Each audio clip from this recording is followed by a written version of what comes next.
هو انا مش مصدق الخبر لان هو مش بالعقل وبالمنطق، بس بيقول لك قرر نادي الزمالك تقديم شكوى رسميه لجنه الانضباط الايه ضد زيزو لا مؤاخذه. بايه؟ هنقول.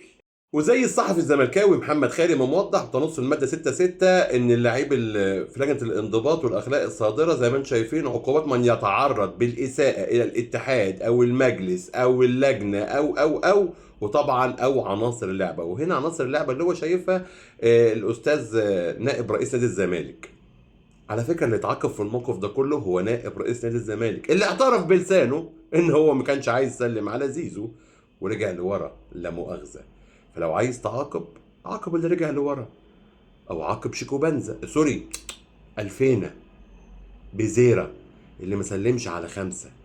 واوعى تقول لي هعاقب لك كل دول. زيزو كان مادد ايده وهو رجع ورا خايف يمد ايده زي اي ظالم لما بيقابل ضحيته. خلص الكلام، كلام فنكوش، مجرد شوشرة إعلامية، مجرد إن الزمالك وإعلامه بيعمل مظلومية. خلص الكلام، سلام.